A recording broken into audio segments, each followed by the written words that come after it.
Let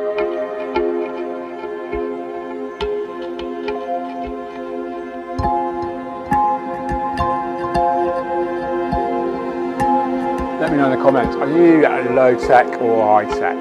Hi everyone, George here, and a very different video for you today. I'm here at Tropica Aquarium Plants in Denmark.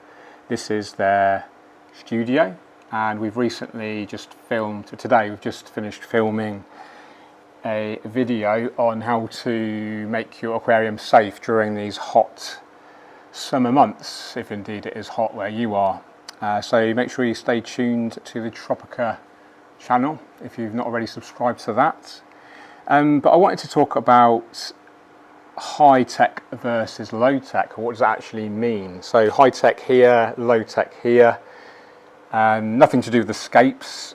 Of course, this scape probably looks better than this one, the hardscape composition, and overall it's a better design in my opinion. It's a lot more mature as well. It's 15 months old versus a couple of months old. But I wanted to talk about some of my ideas about what high tech, low tech actually means, and why it's not necessarily the best description. The reason for that is tech is usually an abbreviation of technology, and you can actually have a relatively high technology on a low tech scape. You could have controllable lighting, liquid fertilizers, you could have everything linked up to an app, you could have a webcam, and expensive filtration, but it could still be low tech because it doesn't have CO2 injection. That fundamentally is usually the thing that sets apart low tech from high tech, is the use of CO2 injection. If you go on many of the Facebook groups, indeed any of kind of the internet forums, etc., high tech, the common denominator usually is the CO2 injection. Maybe it's a better idea to label them high energy versus low energy, because as soon as you add the CO2, usually everything becomes higher energy. The plants grow quicker, they need more light, or they will benefit from more light in terms of getting the maximum potential growth. Consequently, they need more fertilizers, they do better in a soil or nutrient-rich substrate, better, higher levels of circulation, more frequent water changes, larger water changes to deal with the waste production from the plants. It's not just fish and shrimp and snails and bacteria that produce waste, it's actually plants as well.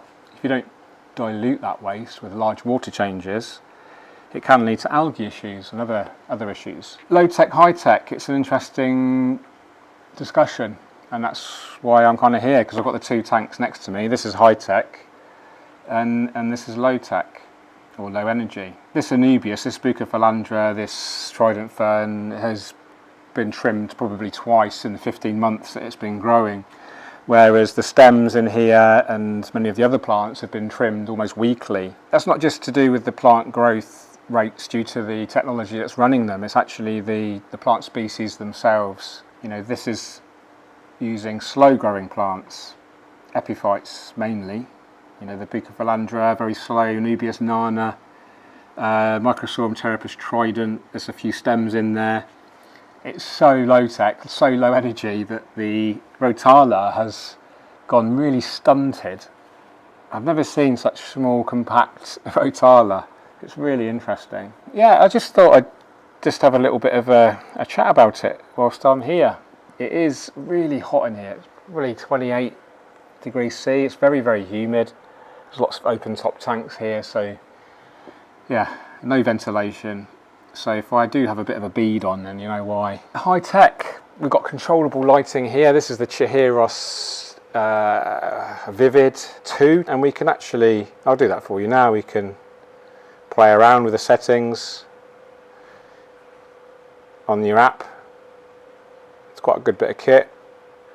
I think Chihiros are relatively good lights. I've been using them myself on and off for a few years now. So controllable lighting, CO2 injection, external canister filters. Ideally we'd have glassware instead of these ugly black pipes.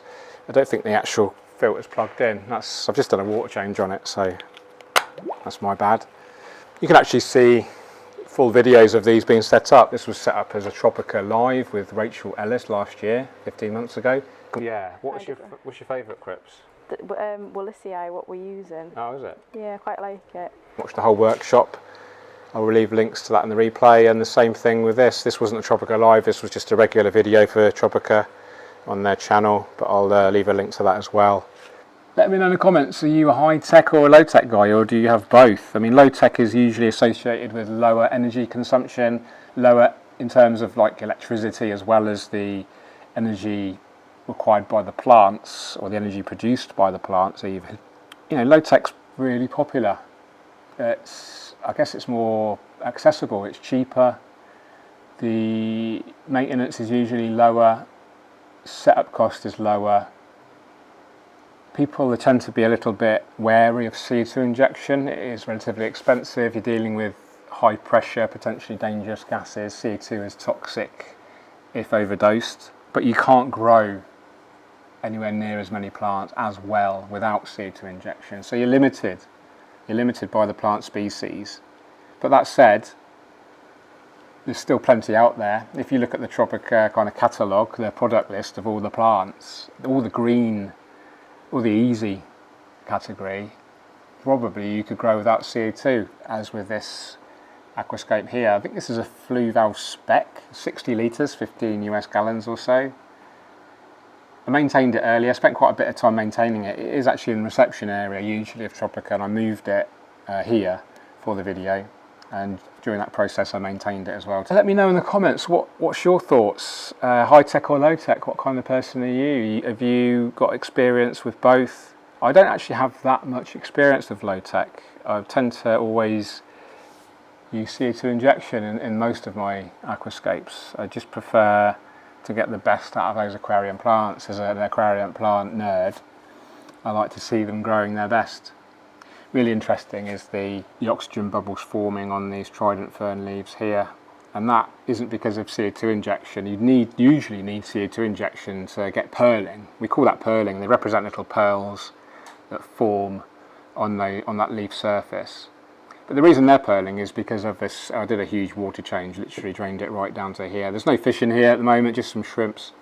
So I drained it right down to here. And whilst that was drained, those plants are now exposed to the air, and if there's light applied as well, which I did have, those plants are actually sucking in all that CO2 in the air. There's so much more availability of CO2 in the air than in water. And then what happens is the plant is kind of saturated itself with CO2, and then when you fill up with water, it's thriving, it's photosynthesizing because it's had access to all of that CO2, and that's why we've got the pearling there. That's really interesting. Let me know what fish you put in here. I don't think we're going to put fish in here. It's a very low maintenance setup, and that in part is because it doesn't have any fish. The tank is left on its own at the weekends, and it doesn't have a heater. It does have shrimp that are breeding in here. It is maintained by a staff member here, and I think she's done a great job. Not so happy with this aquascape. It's a bit flat, isn't it? There's so much height. I was hoping this is Hottonia palustris. I was hoping it would grow taller, but it's just kind of staying quite compact and low, and I think that's to do with the high levels of lighting that we're using maybe. The Hygrophila pinnatophyta has been kept in check, kind of nice and compact there. The Christmas moss looking amazing. Marsilea minuta, used to be called Crenata, is now forming almost a solid carpet. There was a, God, I'm so hot, I can't remember the name of Filtosmart. I think this is a Filtosmart 100 built-in heater, although we don't have heaters operating in here because it is so flipping warm. So we need to add more liquid fertilizers in here because there's more light, the CO2 injection, so those plants actually have a higher demand for food, which comes in the form of liquid fertilizer. It's got a soil substrate here, whereas this one has a soil substrate in the back, and then as you can see a white sand foreground. A top tip, you can see the clean rocks at the front. They were covered in algae and I just turned them upside down, and then the underside's absolutely clean, so that looks as an effective way at just keeping those rocks looking nice. Every few weeks or so you can just rotate the stones over. But yeah, isn't it interesting to see the two tanks running together? Rimless, suspended lighting, and then a complete all-in-one system. Much more appropriate for beginners, budget friendly, more appropriate for more advanced, kind of more experienced scapers maybe. They like that clean look, although I would love to swap these for glass. And I would actually run a Biomaster rather than the Filto Smart. I really like the pre-filter. They're making filter maintenance so much easier. Very interesting stem plant here. This is Gratiola viscodula. It's a stem plant that stays relatively short, especially under good lighting, which it has here. Kind of branches out quite readily. Really enjoying this carpet. So much smaller leaves than the Marsilea hirsuta, which I've got going on in my Scaper Line 60 at home. This scape's better, isn't it?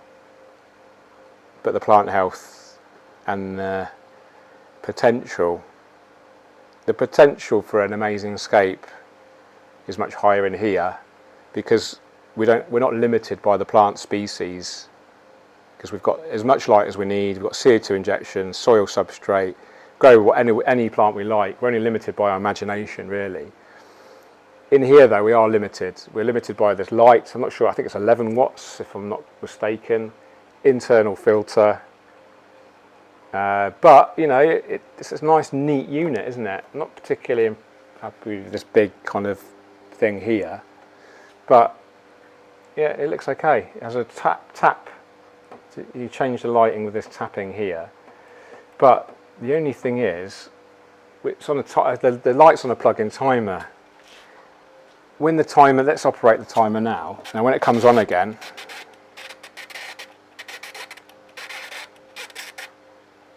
you see it's a different spectrum. So manually, we have to switch it back to the more warm spectrum. I mean, with the blue lighting, I just think it looks unnatural. It might look okay on the camera, but trust me, it doesn't look very natural with the blues. So I like to use that one, that setting there. Whereas with the Chihiros, you've got infinite variation of the RGB, the red, green, blue. Okay, we'll call it a close there. I'm too hot. Take care, and I'll see you on the next one. Cheerio.